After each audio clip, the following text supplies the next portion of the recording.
Hello दोस्तों, आज मैं फिर आप लोगों के बीच हाजिर हुआ हूँ। क्लास 10th और क्लास 12th का आप लोगों को पता है, ये आपका 2024 में जितने भी बच्चे एग्ज़ाम देने वाले हैं उसके लिए आपका ये बैच जो है 2024 के लिए बिहार बोर्ड के लिए हो, ये आपका स्टार्ट हो चुका है। तो आज मैं फिर आप लोगों के बीच जो हाजिर हुआ हूँ, क्लास 10th का जो आपका फिजिक्स का 5वां चैप्टर है उसका पार्ट 1 ऑब्जेक्टिव का हो चुका है, पार्ट 2 लेके आया हूँ और इसमें आज हम इस चैप्टर को समाप्त करेंगे जिसमें लगभग 15 प्रश्न और बचा हुआ है। ठीक, तो आप लोगों से ये अनुरोध है कि जितने भी बच्चे देखिएगा कॉपी कलम बगल में ज़रूर लेके बैठिएगा, कॉपी कलम लेके बैठिएगा मेरे दोस्त। और जितना भी डिस्कस करवाया जाएगा यहाँ सिर्फ आंसर नहीं बताया जाएगा, आपको डिस्कशन के साथ बताया जाएगा, उसका सॉल्यूशन करवाया जाएगा। तो ये आपके लिए बहुत ही अच्छा होगा और आप लोग शेयर कर दीजिएगा। यदि अच्छा लगेगा तो आप लोग अपने दोस्तों में भी शेयर कीजिएगा ताकि उनका आपका काम हो जाए तो उनका भी काम हो जाए। दूसरे का भला कीजिएगा तो ईश्वर आपका भी भला जरूर करेंगे। ठीक, तो चलिए आते हैं। 11 नंबर प्रश्न है। 10 तक हो गया। आप जो नहीं भी देखे हैं आप MS फिजिक्स पॉइंट 1 पे जाके चैनल पे जाइएगा, MS फिजिक्स पॉइंट 1, वहाँ जाके आप देख लीजिएगा। टोटल वीडियो डाला गया चैप्टर फर्स्ट से, क्लास 10th का चैप्टर फर्स्ट से टोटल आज 5वां चैप्टर हम लेके आए हैं। पहला प्रकाश का परावर्तन, दूसरा प्रकाश का अपवर्तन, तीसरा मानव नेत्र, चौथा विद्युत धारा और 5वां विद्युत धारा के चुंबकीय प्रभाव। ये जो आपका चैप्टर है विद्युत धारा के चुंबकीय प्रभाव से रिलेटेड है। तो चलिए अब आते हैं 12th के लिए भी ये आपका टॉपिक है, आप लोग समझने की कोशिश कीजिएगा, वीडियो देखिएगा जरूर। चलिए प्यारे बच्चा, पहला प्रश्न क्या है, यानी कि 11 नंबर का था विद्युत चुंबकीय प्रेरण की खोज किसने किया था। तो विद्युत चुंबकीय प्रेरण की खोज जो किया था वो हमारे माइकल साहब थे, यानी कि माइकल फैराडे। इनका नाम क्या था पूरा? Michael Faraday. Michael Faraday, Michael Faraday, Michael Faraday साहब किए थे। ये कहाँ के वैज्ञानिक थे? तो ये आपका ब्रिटिश के थे, ब्रिटिश वैज्ञानिक थे, आपका ब्रिटिश वैज्ञानिक थे। इन्होंने विद्युत धारा के चुंबकीय प्रेरण के बारे में बताया था। प्रश्न है कि विद्युत धारा का चुंबकीय प्रेरण होता क्या है। तो जब भी हम किसी चुंबकीय क्षेत्र में चालक पदार्थ को रखते हैं, यानी कि कुंडली को रखते हैं, जब किसी हम चुंबकीय क्षेत्र में कुंडली को रखते हैं तो कुंडली में एक विद्युत धारा उत्पन्न हो जाता है प्रेरणा से, यानी प्रेरक लेके। ठीक ना, इसी प्रक्रिया को यानी इसी घटना को हम क्या कहते हैं? विद्युत धारा के चुंबकीय प्रेरण कहते हैं। फिर से आप डेफिनेशन यदि लिखना चाहते हैं तो लिख सकते हैं, जब किसी चुंबकीय क्षेत्र में कुंडली को रखा जाता है तो कुंडली में प्रेरित विद्युत धारा उत्पन्न हो जाता है। यही घटना आपका क्या कहलाता है? विद्युत चुंबकीय प्रेरण कहलाता है। आप लिख लीजिएगा। फिर से एक बार हम बोल रहे हैं चला कि जब किसी चुंबकीय क्षेत्र में, यानी कि मैग्नेट का एक क्षेत्र होगा, जब किसी चुंबकीय क्षेत्र में किसी कुंडली को रखा जाता है तो उस कुंडली में क्या उत्पन्न हो जाएगा? विद्युत धारा, प्रेरित होकर विद्युत धारा उत्पन्न हो जाता है। यही घटना आपका क्या कहलाता है? विद्युत चुंबकीय प्रेरण कहलाता है। इसके बारे में आपके माइकल फैराडे साहब नियम देते हैं, इसके बारे में बताते हैं, जो कि ब्रिटिश के रहते हैं। और कब बताते हैं? तो ये आपका 1831 ईस्वी में लगभग अगस्त में 29 अगस्त करके है, अगस्त 1831 ईस्वी में इनके बारे में नियम देते हैं। और बाबू रे फिर तो ये माइकल फैराडे साहब अपना हस्ती, ठीक ना, ये अपने आप को साइंस में बहुत आगे बढ़ाते हैं। मोटर वोटर के बारे में भी ये बताने की कोशिश करते हैं। ठीक ना, तो आपका राइट आंसर क्या हो जाएगा? Option number B is the right answer. यदि हम बात करें एम्पियर, तो एम्पियर आपका क्या है? तो ये विद्युत धारा का ऐसा मात्रक है। विद्युत धारा का ऐसा मात्रक, प्यारे बच्चे, विद्युत धारा का क्या है? ऐसा मात्रक आपका एम्पियर होता है। यदि हम फ्लेमिंग की बात करें, आप क्लास 10th में पढ़े होंगे प्यारे बच्चे, क्लास 12th में पढ़े होंगे। फ्लेमिंग साहब ने 2 नियम दिया। कितने नियम दिया? तो 2 नियम दिया। पहला नियम जो देता है, इसको थोड़ा मिटा देते हैं, आप लोग स्क्रीनशॉट ले लीजिएगा। यहाँ क्या था? अगस्त 1831 में ये नियम दिए थे। स्क्रीनशॉट आप ले लीजिए, उम्मीद करते हैं ले लिए होंगे। थोड़ा सा इसके बारे में वर्णन करने की कोशिश करते हैं फ्लेमिंग के। फ्लेमिंग साहब ने अपने प्रयोग में 2 नियम दिए। कितने नियम दिए? 2 नियम दिए। पहला नियम जो था उनका नाम था फ्लेमिंग का बाएं हाथ का नियम, बाएं हाथ का नियम, हाथ का नियम आप लोग पढ़े होंगे बड़ी अच्छा से प्यारे बच्चे। दूसरा आपका क्या था, दूसरा आपका था फ्लेमिंग के दाएं हाथ का नियम, फ्लेमिंग का दाएं हाथ का नियम। आप यदि क्लास किए हैं तो आपको सभी पता होना चाहिए, नहीं किए हैं घबराना नहीं चाहिए। 3 महीना मैट्रिक का बचा है चला, और इंटर का भी 3 महीना बचा है। आप लोगों को चैनल पे जुड़ जाना, आपको टोटल तैयारी करवाया जाएगा। आप सोच नहीं सकते हैं, ये बुक देखिए संस्था की तरफ से ये बुक आपका प्रकाशित हुआ है। ये बुक का टोटल सॉल्यूशन आपको मिलेगा, टोटल सॉल्यूशन इस बुक का इस चैनल पे आपको मिलेगा। इस बुक की खासियत बहुत है कि ये आपका विज्ञान का क्वेश्चन बैंक है, विज्ञान का क्वेश्चन बैंक चला। और इसमें 2011 से आप यहां देख सकते हैं लिखा हुआ 2000 प्रथम संस्करण 2011 से 2023 तक इसमें पूरा प्रश्न सम्मिलित किया गया, ओनली फॉर साइंस का। और ये जो साइंस का किताब है इसमें अपना लैंग्वेज में, किताबी लैंग्वेज में नहीं, मार्केट के क्वेश्चन बैंक से अलग कैसे है, तो जो क्लास में आपको थ्योरी दिया जाता है उसी लैंग्वेज में इसमें इसकी जो भी प्रश्न पूछा गया उसका आंसर दिया गया। इसके अलावा इसमें और बहुत कुछ खासियत है कि आपका चैप्टर वाइज दिया गया, इसमें क्या ऑब्जेक्टिव दिया गया, फिजिक्स हो, केमिस्ट्री हो, बायोलॉजी हो, तीनों का दिया गया। कुछ एक्स्ट्रा फैक्ट भी बच्चों के लिए दिया गया है। इसके साथ ही साथ 5 प्रैक्टिस सेट दिया गया है बच्चों के लिए, आप लोगों के लिए। इतना आप कर लीजिए 100 में 100। यदि आपको जो कहता है ना प्रैक्टिकल में आपको 20 में 20 मिल जाता था, आपके पास इतना पढ़ने के बाद काबिलियत आ जाना चाहिए कि आप 100 में 100 स्कोरिंग कर सकते हैं। यदि नहीं आता है तो आपके अपने आप में यदि विश्वास रहेगा तो चैलेंज मार सकते हैं आप। चलिए आते हैं हम लोग सवाल की ओर। चलिए प्यारे बच्चे, ये आप समझ गए हैं। अब इसमें फ्लेमिंग का बाएं हाथ का नियम क्या कहता है, तो इसमें देखिए ये कहता है क्या कि हम अपने बाएं हाथ के, समझिएगा हम नियम खाली बोल देते हैं। इस फ्लेमिंग के बाएं हाथ के नियम के अनुसार यह बताया गया, पहले इसको समझ लीजिए आप। ये अंगूठा हुआ हमारा, इसको कहते हैं तर्जनी, अंगूठा के बगल वाला को तर्जनी। और ये बीच में देखिएगा 2 गहने से, इसको कहते हैं मध्यमा, बीच वाला को कहते हैं मध्यमा, अंगूठा के बगल वाला को कहते हैं तर्जनी। अब देखिएगा प्यारे बच्चे, इसने फ्लेमिंग साहब ने इस नियम के अनुसार क्या बताया। इस नियम के अनुसार इन्होंने यह बताया है कि हम अपने बाएं हाथ के 3 उंगलियों को, अंगूठा, तर्जनी और मध्यमा को इस प्रकार सजाते हैं कि तीनों उंगलियां एक दूसरे के लंबवत हो। नियम आप लिखते जाइएगा। इस नियम के अनुसार यह बताया गया है कि हम अपने बाएं हाथ के 3 उंगलियां, अंगूठा, तर्जनी और मध्यमा को इस प्रकार सजाते हैं कि तीनों एक दूसरे के लंबवत हो, जिसमें हमारा अंगूठा जो है अंगूठा जो है ये बल की दिशा को प्रदर्शित करता है, जबकि ये हम तर्जनी की बात करें तो ये आपका चुंबक के क्षेत्र की दिशा को प्रदर्शित करता है। और ये आपका मध्यमा जो है प्यारे बच्चे, ये आपका किसको प्रदर्शित करता है, तो विद्युत धारा की दिशा को प्रदर्शित करता है। आप याद रख सकते हैं, एक लॉजिक है आपका FBI। एफ से हो जाएगा आपका बल, हो जाएगा बल, 20 हो जाएगा चुंबकीय क्षेत्र की दिशा, चुंबकीय क्षेत्र की दिशा। आप लोग हड़बड़ाइएगा ना, समय लगेगा लेकिन आपको परफेक्ट नॉलेज दिया जाएगा, ठीक है ना। एक प्रश्न में हम अभी इतना पढ़ रहे हैं, आपका थ्योरी भी क्लियर होते जाएगा। आई आपका हो गया धारा, यानी कि विद्युत धारा। याद रख सकते हैं, ये अंगूठा हुआ हमारा, अंगूठा के बाद मध्यमा होता है, अंगूठा के बाद तर्जनी होता है, और तर्जनी के बाद मध्यमा होता है आपका। तो अंगूठा, तर्जनी और मध्यमा। अब इसको लॉजिक है क्या, आप सभी को अच्छा लगेगा लॉजिक। एफ से हो गया फेस, बी से बुक, ऐसे Instagram, that is the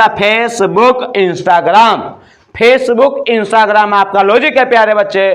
Facebook Instagram से आपका फ्लेमिंग का बाएं हाथ का नियम क्लियर हो जाता है।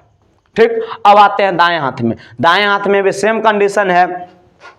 इसमें हमारा जो ये आपका क्या है, ये अंगूठा है, अंगूठा है, अंगूठा है। और ये आपका क्या है, ये आपका तर्जनी है प्यारे बच्चे, तर्जनी। और ये आपका आई जो है, ये आप कौन है, तो ये मध्यमा, आपका मध्यमा, मध्यमा उंगली है।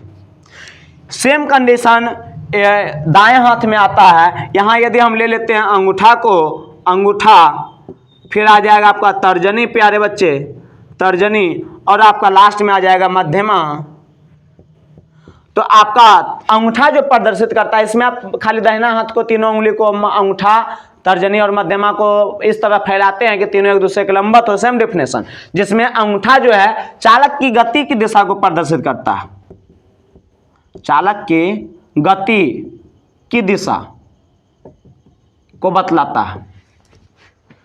जबकि यदि हम मध्यमा की बात, तर्जनी की बात करें, तो तर्जनी का सेम होता है रीजन, आपका चुंबकीय क्षेत्र की दिशा, चुंबकीय क्षेत्र की दिशा। जो भी बच्चे क्लास नहीं किए हैं, आप लोग जितना भी बताया जा रहा है आप लोग लिखिएगा प्यारे बच्चे। आप इतना विश्वास रखिए, इतना आप कर लीजिएगा तो आपका प्रश्न छूटने वाला नहीं है। तीसरा आपका मध्यमा जो है, मध्यमा आपका क्या चीज, विद्युत धारा की दिशा को प्रदर्शित करता है। उम्मीद करते हैं आपको समझ में आ गया होगा। और यदि विश्लेषण आपको अच्छा लगा, भागिएगा तब तो भागने वाला के हजारों है कि नहीं है, लेकिन आपको कुछ सीखना है। मन में यदि सीखने की प्रचंड शक्ति है आपके पास, तो आप जरूर भिड़िए। इस चैनल पे आपको बहुत कुछ दिया जाएगा। चलिए तो आप इसका स्क्रीनशॉट ले लीजिए। उम्मीद करते हैं ले लिए होंगे। आगे हम लोग बढ़ते हैं। फ्लेमिंग के दोनों नियम हो गया आपका। चलिए अगला प्रश्न लगा दिया जाए बाबू रे। आपका इसमें राइट आंसर हो जाएगा बी, इधर राइट आंसर। आगे का प्रश्न, चलिए प्यारे बच्चे, अगला प्रश्न आपका आ गया, इसको हम मिटा देते हैं। देखिए आगे का प्रश्न क्या है, शॉर्ट सर्किट के समय परिपथ में विद्युत धारा का मान क्या होता है। ऐसा प्रश्न पहले भी आ चुका है, आप देखते होंगे। तो शॉर्ट सर्किट इसी को हम क्या कहते हैं प्यारे बच्चे, तो लघु पथन कहते हैं, लघु पथन कहते हैं। शॉर्ट सर्किट का आप नाम सुने होंगे, आपको पता भी होगा कि शॉर्ट सर्किट लग जाता है। इसका डेफिनेशन हम बोल देते हैं एक बार, नॉर्मली रूप में आप लोग समझने की कोशिश कीजिएगा कि जब गर्म तार को और ठंडा तार को, जब गर्म तार और ठंडा तार को आपस में मिला देते हैं अचानक, तो परिपथ का प्रतिरोध शून्य हो जाता है। और परिपथ का प्रतिरोध शून्य हो जाता है तो धारा बहुत तेजी से, बहुत अधिक मात्रा में प्रवाहित होने लगता है परिपथ से। इसी घटना को हम क्या कहते हैं, शॉर्ट सर्किट कहते हैं। फिर से एक दाव हम बोल देते हैं, जब गर्म तार तथा ठंडा तार को आपस में अचानक मिलाया जाता है तो परिपथ का प्रतिरोध शून्य हो जाता है, जिससे परिपथ में विद्युत धारा तेजी से अधिक मात्रा में प्रवाहित होने लगता है। इसी घटना को हम शॉर्ट सर्किट कहते हैं। जैसे आप समझिए, इधर कहता है शॉर्ट सर्किट में क्या था, बहुत कम हो जाएगा विद्युत धारा का मान, गलत है, परिवर्तित नहीं होगी, गलत है, बदलेगा ही। अब बहुत अधिक बढ़ जाता है, option number C the right answer चला। बहुत अधिक मात्रा में बढ़ जाता है विद्युत धारा के मान। ठीक, उम्मीद करते हैं आपको समझ में आ गया होगा। आप इसका रूल, ये जो डिफिनेशन बोले हैं वो भी आप लिख लिए होंगे। चलिए आगे बढ़ते हैं। चलिए अगला प्रश्न लगा दिया जाए बाबू। चलिए अगला प्रश्न आपका आ चुका है, पूरा दिख रहा है बाबू प्रश्न। कहता है 13 नंबर प्रश्न है, पश्चिम की ओर प्रक्षेपित कोई धनावेशित कण, यानी अल्फा। देखिए अल्फा, बीटा, गामा 3 कण होते हैं, ठीक ना, किरणें होते हैं। अल्फा जो आपका होता है पॉजिटिव होता है, बीटा जो होता है आपका निगेटिव होता है। अब इसमें जो कह रहा है कि पश्चिम की ओर कोई प्रक्षेपित, थोड़ा सा दिशा आप समझ लीजिए, ये आपका नॉर्थ होता है, ये साउथ होता है, ये आपका वेस्ट होता है, ये आपका ईस्ट होता है प्यारे बच्चे। उत्तर, दक्षिण, पश्चिम, पूरब। अब इसमें कहता है कि कोई कण, ये धनावेशित कण है, पॉजिटिव कोई कण है, पॉजिटिव, और कहता है पश्चिम की ओर विक्षेपित है, इधर ये विक्षेपित है, अब कहता है किसी चुंबकीय क्षेत्र द्वारा उत्तर की ओर विक्षेपित हो जाती है। अब इसको यदि हम चुंबकीय क्षेत्र को यहां लाते हैं, आप समझिएगा, यहां यदि हम एक मैग्नेट को लाते हैं तो इसकी दिशा को ऊपर की ओर ठेलेगा।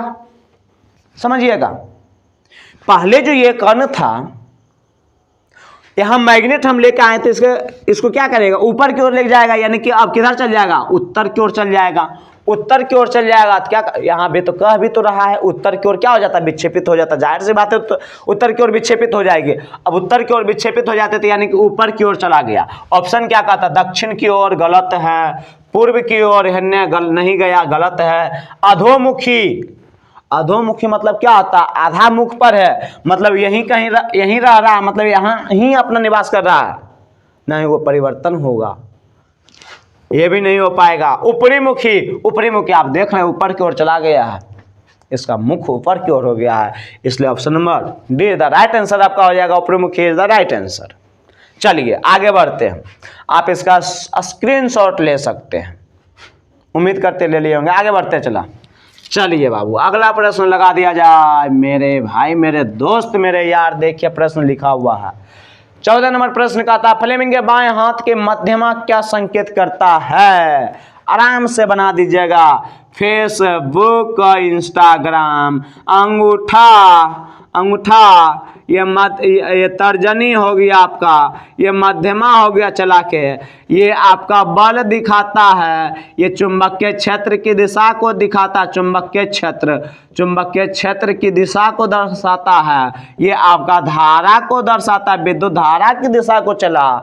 तो कौन सी कह रहा है, मध्यमा, मध्यमा रे चेला, मध्यमा धारा की दिशा को, यानी विद्युत धारा की चालक पर आरोपित विद्युत बल की दिशा नहीं होगा, चुंबकीय क्षेत्र की दिशा नहीं होगा, चालक में विद्युत धारा की दिशा। Option number C the right answer.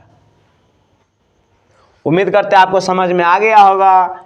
देखना यहाँ कह रहा है मध्यमा, मध्यमा कौन सी चला, विद्युत धारा की दिशा को प्रदर्शित कर रहा है। आपको रूल भी बता दिया गया टोटल। चलिए आगे बढ़ते हैं, आपका राइट आंसर हो जाएगा ये C, option number C the right answer. चलिए आगे बढ़ते हैं, अगला प्रश्न लगा दिया जाए बाबू। चलिए आ गया है आपका अगला प्रश्न। चलिए क्या प्रश्न कर रहा है प्यारे बच्चे, कहता है भारत में उत्पादित प्रत्यावर्ती विद्युत धारा की आवृत्ति होती है। प्रत्यावर्ती विद्युत धारा, आप जानते हैं विद्युत धारा जो प्रत्यावर्ती यानी कि एसी करंट जो होता है, करंट दो प्रकार के, एक एसी होता है, एक डीसी होता है। आप जानते हैं कि ये जो करंट होता है, एसी करंट होता है, इस तरह से चलता है, डीसी करंट सीधा सीधे रहता है, यानी कि समय के साथ ये अपना दिशा परिवर्तित करता है, जबकि समय के साथ डीसी करंट अपनी दिशा परिवर्तन नहीं करता। ये अधिक शक्तिशाली होता है, ये शक्तिशाली होता है, अधिक शक्तिशाली होता है, जबकि ये कम पावरफुल होता है, कम शक्तिशाली होता है। ये जो आपका एसी करंट जो होता है, प्रत्यावर्ती धारा होता है, ये बाबू आपका 50 हर्ट्ज का होता है। कितना हर्ट्ज का होता है, 50 हर्ट्ज का होता है। उसका आवृत्ति जो प्रत्यावर्ती विद्युत धारा की आवृत्ति हम लोग घरेलू में उपयोग करते हैं, ये आपका 50 हर्ट्ज का प्रयोग किया जाता है। हर्ट्ज क्या होता है, तो आपका आवृत्ति का मात्रक होता है। आवृत्ति का मात्रक क्या होता है, हर्ट्ज होता है। तो आपका राइट आंसर क्या हो जाएगा, हर्ट्ज, 50 हर्ट्ज हो जाएगा। यदि हम बात करें कि घर में हम जो वायरिंग करते हैं वो कौन क्रम में रहता है, तो घरों के वायरिंग जो किया जाता है वो समानांतर क्रम में रहता है। घरों के वायरिंग कौन क्रम में किया जाता है, समानांतर क्रम में, समानांतर क्रम में वायरिंग किया जाता है। वायरिंग, घरों के वायरिंग, वायरिंग, ठीक ना, यानी कि घरेलू वायरिंग किस रूप में करते हैं प्यारे बच्चे, घरेलू, घरेलू, घरेलू वायरिंग किस क्रम में करते हैं, तो ये हम करते हैं समानांतर क्रम में। यदि हम बात करें समानांतर क्रम में, हम घर में जो विद्युत का प्रयोग करते हैं, कितने वोल्ट का रहता है, आवृत्ति का तो बात कर लिए, 50 हर्ट्ज का रहता है। यदि इसमें वोल्ट की बात करें तो आपका कितना वोल्ट का रहता था, 220 वोल्ट का।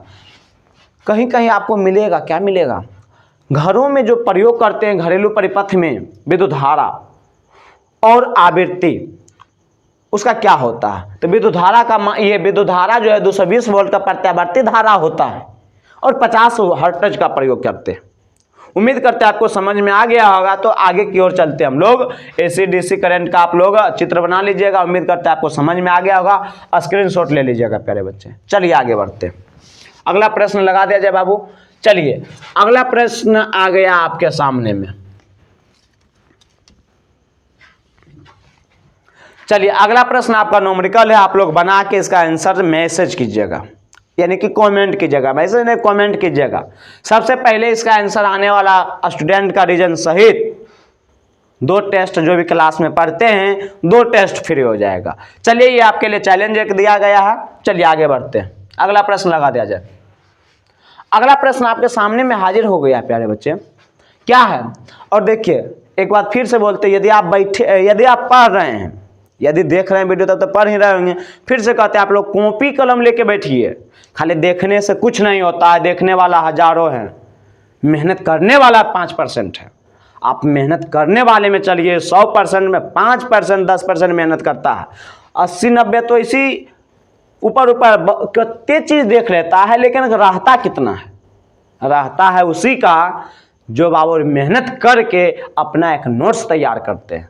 और आप लोगों को फिर से एक बार कहते हैं, आप प्रत्येक दिन एक अपना रूटीन बनाइए। 4 बजे सवेरे जगिए और रूटीन तैयार कीजिए। लिख लीजिए आप एक डायरी में कि आज हमें कितना चीज़ करना है। आज हमें 2 घंटा फिजिक्स पढ़ना है, या 1 घंटा फिजिक्स पढ़ना है, आधा घंटा केमिस्ट्री पढ़ना है, 10 मिनट आधा घंटा बायोलॉजी पढ़ना है, 2 घंटा मैथ में समय देना है, 1 घंटा आर्ट्स में समय देना है। इस प्रकार से आप रूटीन बनाइए और उस पर वर्क कीजिए। बनाने से नहीं होगा, वर्क कीजिए, उस पर उतरिए आप। और जब रात में सोने के लिए जाइए ना, तो सोने से पहले आप देखिए, उसको टिक मारिए कि जो हम अपने आप से वचन दिए हैं, हम संकल्प किए हैं, उस संकल्प पर हम उतरे हैं कि नहीं उतरे हैं। और उसमें टिक मारिए। जो आप पूरा काम कर लिए हैं तब तो बहुत अच्छी बात है। और जो काम आप पूरा नहीं किए हैं, कुछ कर लिए, मान लीजिए 2 घंटा फिजिक्स पढ़ने का था, 2 घंटा फिजिक्स पढ़ लिए, 3 घंटा मैथ पढ़ने का था, 3 घंटा मैथ पढ़ लिए, आर्ट्स में समय नहीं दे पाए।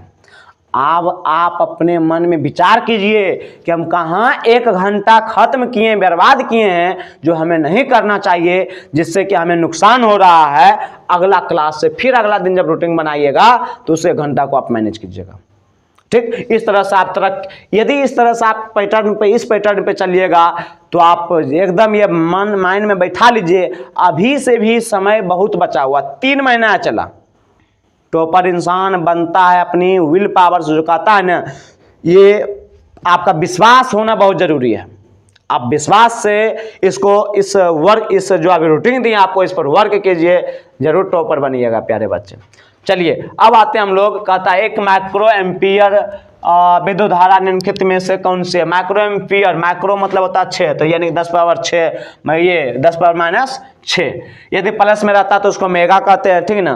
तो आपका माइक्रो में हो जाएगा 10 power -6 ampere is the right answer. चलिए आगे बढ़ते हैं। अगला प्रश्न लगा दिया जाए बाबू। चलिए अगला प्रश्न आपके सामने आ गया प्यारे बच्चे। कहता किसी क्षण चुंबक के अंदर चुंबकीय क्षेत्र रेखाओं की दिशा क्या होती है? देखिए कोई भी एक क्षण चुंबक आपके सामने चित्र दिया गया है। ये क्षण चुंबक है प्यारे बच्चे। क्षण चुंबक के अंदर बोलेगा तो क्षण चुंबक के अंदर जो आपका दिशा होता है वो साउथ से नॉर्थ की ओर होता है। चुंबकीय बल रेखाओं की जो दिशा होता है क्षण चुंबक के अंदर आपका साउथ से नॉर्थ की ओर होता है, यानी कि दक्षिण से उत्तर की ओर होता है। कहेगा बाहर की ओर कैसे रहता है, तो बाहर आपका उत्तर से दक्षिण की ओर होता है। बाहर बोलेगा तो उत्तर से दक्षिण की ओर प्यारे बच्चे, और अंदर बोलेगा तो दक्षिण से उत्तर की ओर। बाहर उत्तर दक्षिण, अंदर दक्षिण उत्तर। बाहर उत्तर दक्षिण, अंदर दक्षिण उत्तर। ये आप दिमाग लगा लीजिएगा। ठीक, तो ये आपका ये चित्र भी दिया गया है, आप इसको उतार भी लीजिएगा। ठीक ना। ये किसका? एक मैग्नेट है ये आपका, और ये मैग्नेट आपका है, और चुंबकीय बल रेखाएं ये उत्पन्न हो रहा है।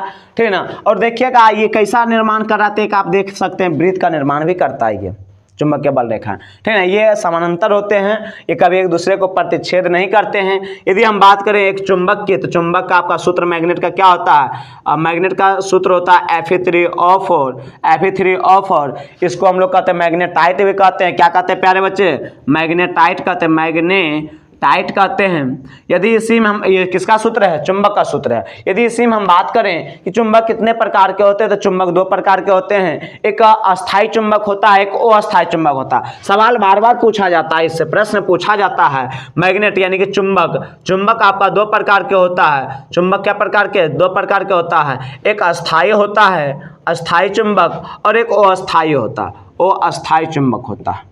यदि वो अस्थायी की बात करें तो अस्थायी चुंबक का दूसरा नाम क्या है प्यारे बच्चे, तो विद्युत चुंबक है। इसी को हम लोग कहते हैं विद्युत चुंबक कहते हैं, विद्युत चुंबक कहते हैं, विद्युत चुंबक कहते हैं। अब इसमें देखिएगा अस्थायी चुंबक जो है ये बने होते क्या चीज का, इस्पात का बना होता है, इस्पात का। जबकि अस्थायी चुंबक की बात करें हम, तो ये आपका नर्म लोहा का बना होता है, नर्म लोहा का। उम्मीद करते हैं आपको समझ में आ गया होगा। ये जो पॉइंट लिखा है VVIA ऑब्जेक्टिव में बहुत बार ये पूछा गया, ठीक। तो अस्थायी चुंबक इस्पात, अस्थायी चुंबक नर्म लोहा। इसको आप स्क्रीनशॉट ले लीजिएगा, स्क्रीनशॉट ले लीजिएगा और इसको लिख लीजिएगा। ये पॉइंट पूछा जाता है, हजारों बार ये पूछा गया है, अलग अलग एग्जाम में भी पूछा गया है, जनरल कमीशन के एग्जाम में भी। चलिए इसका स्क्रीनशॉट ले लीजिए। इसका राइट आंसर क्या हो जाएगा, कहता चुंबकीय क्षेत्र रेखाएं अंदर की ओर, उत्तर से दक्षिण नहीं, बाहर में ये होगा दक्षिण ध्रुव से उत्तर ध्रुव। Option number B is the right answer, option number B is the right answer. चलिए आगे बढ़ते हैं, चला अगला लगा दिया जाए प्रश्न। चलिए अगला प्रश्न आपका लग चुका है 19 नंबर प्रश्न क्या कहता है, चला कहता है कि किसी क्षर चुंबक के बाहर, वही आ गया बाहर में कैसे चल रहा है, तो उत्तर से दक्षिण। Option number A the right answer. अभी आपको समझा दिया गया है, उम्मीद करते हैं आपको समझ में आ गया होगा। चलिए आगे बढ़ते हैं, अगला प्रश्न लगा दिया जाए प्यारे बच्चे। चलिए अगला प्रश्न आ गया है, अब ये समझिएगा। ये आपका जो बिजली घर से बिजली लाते हैं उसका बायोडाटा, उसका चित्र है। एक एक चीज समझने की कोशिश कीजिएगा। देखिए तार जो घरेलू उपयोग जो करते हैं उसमें 3 प्रकार के तार होता है। एक तार जो होता है जो गर्म होता है, जिसको हम लोग गर्म कहते हैं, उसको किताबी भाषा में विद्युतमय तार कहते हैं, विद्युतमय तार कहते हैं। क्या कहते हैं, विद्युतमय तार यानी कि गर्म तार। उसका रंग कैसा होता है प्यारे बच्चे, तो लाल होता है। एक उदासीन तार होता है जिसको हम लोग निगेटिव यानी कि ऋणात्मक तार भी कहते हैं, और उसका रंग कैसा होता है, तो काला होता है।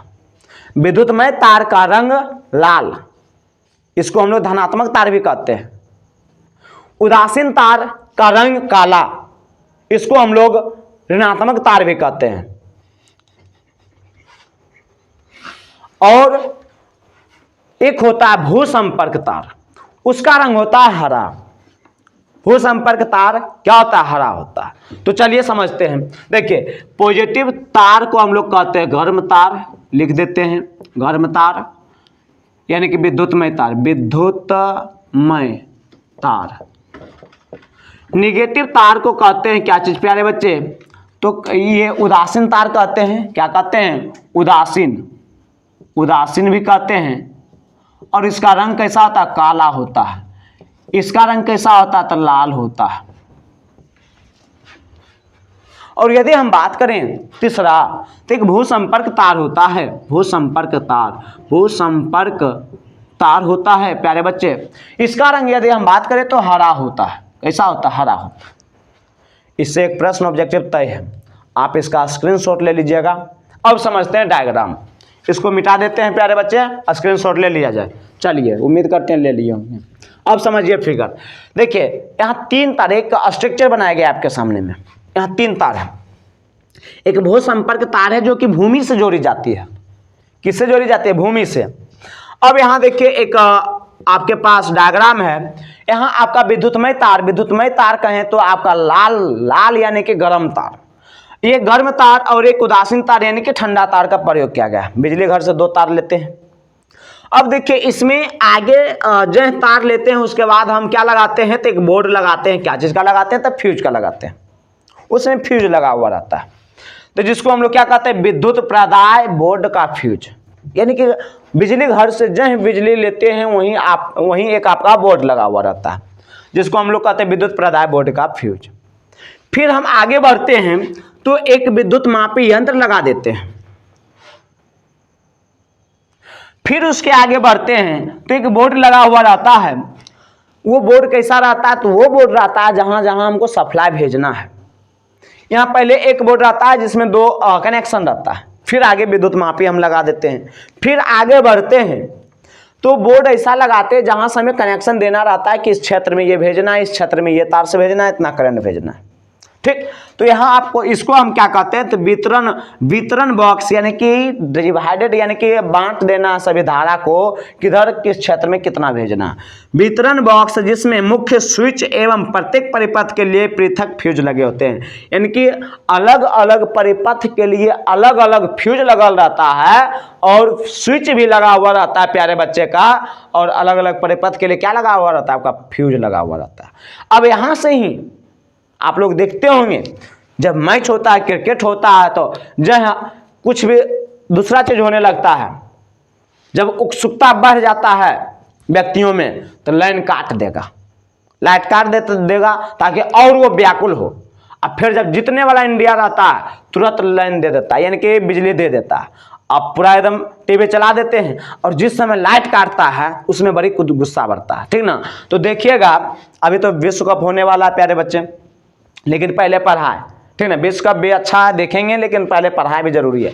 तो यहाँ ये बोर्ड लगा हुआ रहता है। अब यहाँ से फिर जहाँ सुई भेजना है जिस ओर, उस ओर हम लोग लाल तार का प्रयोग करते हैं, और ये उदासीन तार का प्रयोग करते हैं जो कि काला होता है। 220 वोल्ट का प्रयोग करके सप्लाई को आगे बढ़ा देते हैं, विद्युत ये करंट को आगे बढ़ा देते हैं। इस प्रकार से वर्क करता है। आप लोग देखते होंगे कि जब प्लग लगाते हैं तो उसमें 3 प्लग जो होता है, उसमें जो होता है आपका ये जो होता है 2 गो, ये आपका एगो लाल यानी गर्म के लिए होता है, एगो ठंडा के लिए होता है।